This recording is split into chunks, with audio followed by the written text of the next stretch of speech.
इस वक्त हम शिवाजी नगर में हैं और सुरेंद्र सिंह नेगी भाई के घर में मौजूद हैं और मेरे पीछे आप देख रहे होंगे कि बहुचर्चित विषय अंकिता हत्याकांड, जिसे कि उत्तराखंड नहीं बल्कि पूरे भारत के लोग भली भांति जानते हैं कि आखिर पहाड़ की बेटी के साथ किस प्रकार से अन्याय हुआ था। और अंकिता के माता पिता भी आज सुरेंद्र सिंह नेगी के घर में पहुंचे हैं। क्या कारण रहा कि इतनी दूर से लगभग 100 किलोमीटर की दूरी तय करके ये लोग आज यहां पर पहुंचे हैं? इसके पीछे एक बहुत बड़ा कारण ये भी है क्योंकि सुरेंद्र सिंह नेगी के विषय में जैसा कि हम आपको पहले भी बता चुके हैं कि सुरेंद्र सिंह नेगी एक समाज सेवी हैं और वो सुबह से ही अपने घर से निकलते हैं केवल समाज की सेवा के लिए। और जब बात अंकिता हत्याकांड मामले की आई थी तो सुरेंद्र सिंह नेगी ने बढ़ चढ़कर इस मामले में जो है अपना हिस्सेदारी निभाई थी। वो लगातार इस मामले में आवाज उठाते रहे, सड़कों पर लड़ते रहे। और बड़ी बात यह भी है कि सुरेंद्र सिंह नेगी उस वक्त भी प्रेमचंद अग्रवाल के खिलाफ बोल रहे थे। तो कहीं ना कहीं ये मामला जो है जुड़ जाता है आपस में और इसीलिए अंकिता के माता पिता यहां पर पहुंचे हैं। उनके पिताजी हैं भंडारी जी, आपसे ही जानना चाहेंगे, अंकिता के मामले में पूरा भारत जानता है कि क्या कुछ जो है पहाड़ की बेटी के साथ अन्याय हुआ है, लेकिन आज यहां कैसे आना हुआ? क्या कुछ कारण रहा कि आप यहां पर आए हैं? सुरेंद्र नेगी भाई के घर पर कैसे आपको खबर लगी?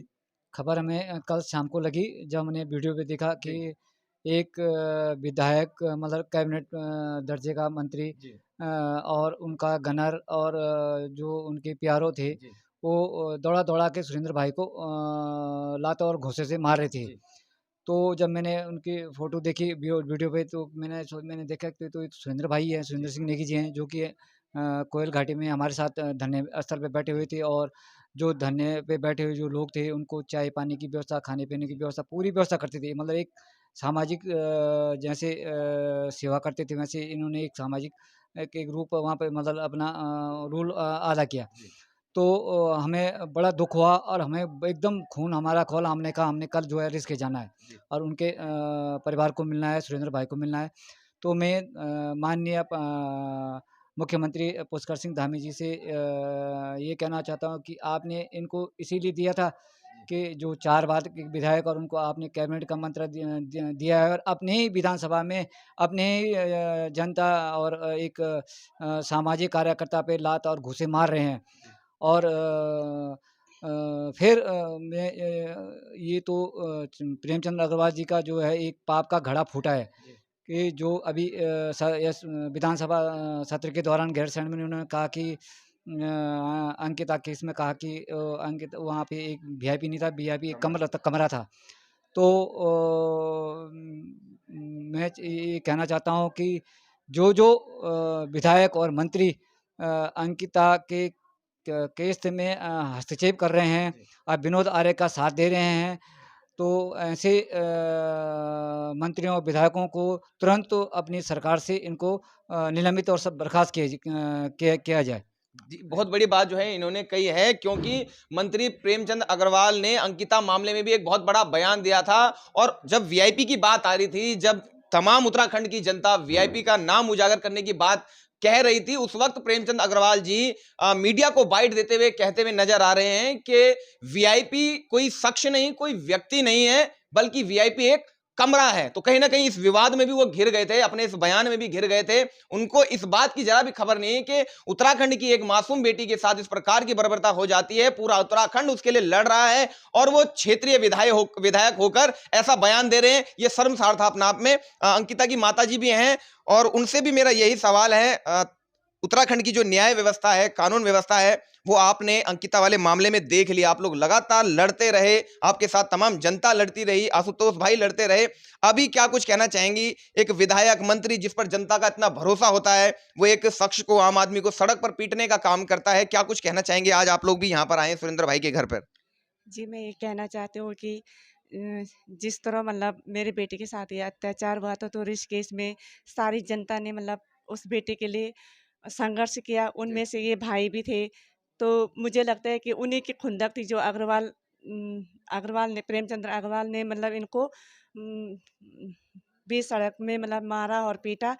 यही कारण था कि वो अपनी खुंदक को मतलब इस समय उन्होंने निकाला। जी मैं चाहती हूँ कि पुष्कर सिंह धामी से मेरी मतलब ये अनुरोध है कि वो जल्दी से जल्दी इन्हें इनके पद से इनको हटा दो, क्योंकि ऐसे लोगों की वजह से हमारा जो मतलब जो हमारे वो है उस सारी मतलब वो हो रही है हमारे बच चलिए कोई बात नहीं, कहीं ना कहीं भावुक हैं और हम परेशान तो नहीं करना चाहते हैं। किस प्रकार का पहाड़ इस परिवार पर टूटा है, भंडारी परिवार पर, ये तमाम लोग जानते हैं, क्योंकि अंकिता जैसा मामला है, बड़ा ही संवेदनशील मामला था। तमाम लोग लड़ते रहे, लेकिन हुआ क्या ये आप सभी जानते हैं। अभी भी जो है कोर्ट और कचहरी के धक्के इस बूढ़े माँ बाप को खाने पड़ रहे हैं, लेकिन व्यवस्था वैसे की वैसी बनी हुई है। मेरे साथ जो है आशुतोष भाई हैं, पत्रकार हैं वरिष्ठ, और तमाम जो है आपने देखा होगा इनको कि लगातार जो है अंकिता वाले मामले में लड़ाई लड़ रहे हैं। आशुतोष भाई, आप ऋषिकेश आए हैं और थोड़ी सी चर्चा अंकिता वाले विषय पर भी कर लेंगे, क्योंकि कहीं ना कहीं अब मामला जुड़ता हुआ नजर आ रहा है। अंकिता का मामला जो है वो भी ऋषिकेश क्षेत्र से ही सटा हुआ था, और आज फिर एक और ऐसी घटना हो जाती है, वो भी भाजपा के एक मंत्री के द्वारा। क्या कुछ कहना चाहेंगे इस पूरे प्रकरण में? देखिए जो ऋषिकेश क्षेत्र है ये श्रद्धालुओं का और पर्यटकों का बड़ा आकर्षण केंद्र है ये, और यहाँ पे कारोबार भी खूब बढ़िया फल फूल रहा है। लेकिन उसके साथ साथ यहाँ पे कई अवैध गतिविधियाँ भी होती हैं, वो आप सभी लोग जानते हैं। और कहीं न कहीं उसी अवैध गतिविधि का शिकार हमारी बेटी अंकिता भी हुई, और उनको संरक्षण देते हैं यहाँ के जो राजनेता हैं, जो यहाँ के विधायक हैं, जो यहाँ के मंत्री हैं, जो पदों पे बैठे हुए हैं। और इसका प्रमाण जो है इन्होंने, अग्रवाल जी ने तो पहले भी दिया था। आपको याद होगा कि विधानसभा में इन्होंने कहा कि वीआईपी तो कमरा है। मतलब इनके अंदर इतनी भी संवेदनशीलता नहीं है कि एक पहाड़ की बेटी इस तरह से मारी गई तो कम से कम सांत्वना देकर आप थोड़ा सा सपोर्ट तो करें, मॉरल सपोर्ट तो दें।